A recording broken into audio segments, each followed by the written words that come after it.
He's the quiet neighbor, the devout Lutheran who mows his lawn and goes to church every Sunday. But on a cold November day in 1971, John List's husband, father accountant, walked into his New Jersey mansion and gunned down his entire family, his wife, his mother, his 3 kids. Then he vanished, leaving behind a chilling confession and a trail of lies that kept him hidden for 18 years. This is the story of a man who believed murder was his family's ticket to heaven. Strap in, this nightmare will stick with you. It's 1971, and Westfield, New Jersey is the picture of suburban bliss. Families sip coffee on manicured lawns. Kids ride bikes down quiet streets. John List 46 fits right in.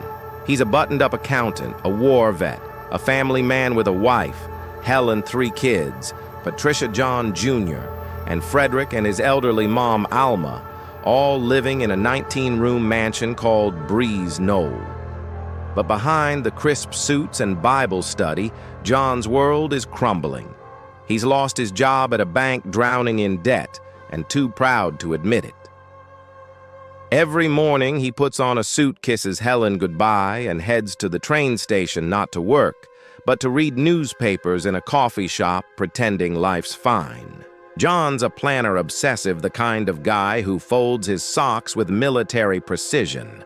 Raised in a strict Lutheran household, he sees the world in black and white, sin or salvation. By late 1971, his finances are a disaster.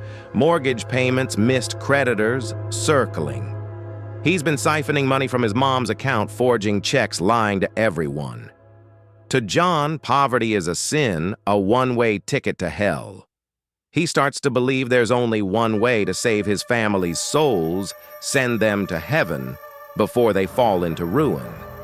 It's a twisted logic, but to him, it's gospel. On November 9th, 1971, John puts his plan into motion. He wakes up like any other day, calm, methodical.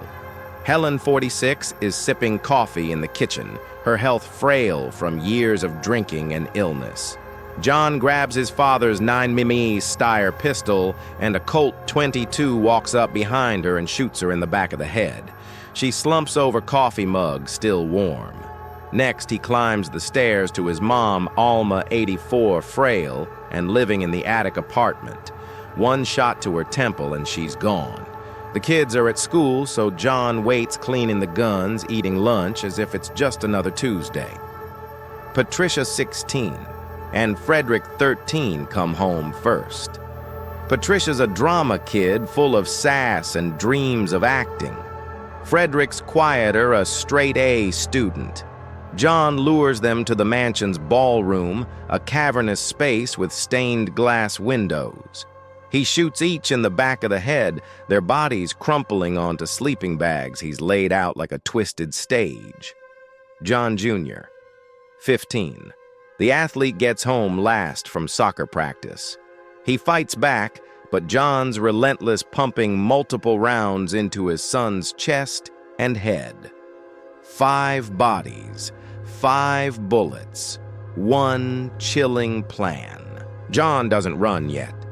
He drags the bodies, Helen, Patricia, Frederick, John Jr., into the ballroom, lining them up like trophies on the sleeping bags. Alma's too heavy, so he leaves her upstairs. He turns on the radio, blasting church hymns through the house, a grim soundtrack to his crime. He writes a 5-page letter to his pastor confessing he killed them to save their souls from poverty's shame. Then he cancels the milk delivery, tells the kids' schools they're visiting family, and shuts off the utilities. He eats dinner, sleeps in the empty mansion, and the next day watches John Jr.'s soccer game from the stands, blending into the crowd. Then he drives to JFK Airport, parks his car, and vanishes. Westfield doesn't notice at first. The lists are private, the mansion dark.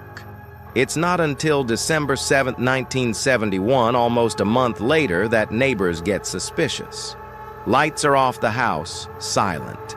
Cops break in and find the bodies in the ballroom, bloated, decaying hymns still looping on the radio. Alma's upstairs, the letter to the pastor on John's desk. The town's horrified Westfield's a safe haven, not a crime scene. The mansion Breeze Knoll becomes a ghost story burned down in 1972, some say, by vandals, others whisper John's allies. The manhunt's a mess. Cops think John's fled the country, his car at JFK's a perfect misdirection. No fingerprints, no leads. The 1970s lack DNA tech, and John's too smart to leave a trail. He's gone a ghost. But John's not on some tropical island. He's in Denver, then Virginia, living as Robert Clark, a mild-mannered accountant. He joins a Lutheran church, marries a widow Dolores in 1985, and blends into suburbia again. For 18 years, he's the guy next door grilling burgers, paying taxes, invisible. The case goes cold, but Westfield can't forget. The list's faces, Helen's tired eyes, Patricia's bright smile, John Jr.'s soccer jersey haunt the town. In 1989, America's Most Wanted takes a shot. Forensic sculptor Frank Bender creates a bust of what John, now 64, might look like. Gray hair, sagging jowls, those same wire-rimmed glasses. A neighbor in Virginia sees the episode, recognizes Robert Clark, and tips the cops. On June 1st, 1989, FBI agents arrest John at his accounting job. He denies everything, but fingerprints don't lie. The family annihilator's caught. The 1990 trial's a spectacle. John, gaunt and gray, claims he saved his family from sin, his voice calm, almost righteous. Prosecutors paint him as a narcissist, too proud to admit failure, choosing murder over bankruptcy. The jury doesn't buy his holy act, 5 counts of first-degree murder, 5 life sentences. John's locked away, no parole. In prison, he admits to forensic files he planned it for months, even practicing with the guns. He dies in 2008, age 82, from pneumonia, taking any last secrets to his grave. What drove John List? He's no psychopath like some killers. Psychologists call him a narcissist with a God complex obsessed with control, warped by rigid faith. His Lutheran upbringing turned poverty into a moral failing, murder into mercy. He didn't just kill, he staged the scene, the sleeping bags, the hymns, like a director of his own tragedy. He wrote in his confession, "I felt I had no choice." But he did. He chose death over asking for help, pride over love. The fallout's heavy.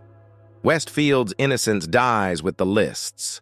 Breeze Knoll's ashes become a local legend, kids daring each other to visit the empty lot.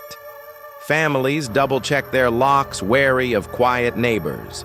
The case reshapes true crime. America's Most Wanted becomes a powerhouse, catching 200+ fugitives since. John's story inspires movies like The Stepfather, 1987, and A Killer Next Door, 2020, plus podcasts like Father Wants Us Dead, 2022, still trending on XR Fast 18. In 2025, the case still chills. America's Most Wanted reruns spark X threads. Fast 18 with fans debating List's psyche. Was he devout or just delusional? New Jersey cold case teams are digging into old evidence letters, gun casings, hoping DNA tech can tie up loose ends, like whether John had accomplices in the mansion fire. True crime fans on X post about the eerie ballroom scene, the radio hymns looping for weeks. It's the kind of detail that sticks in your gut. This case hits because John List wasn't a monster in the shadows.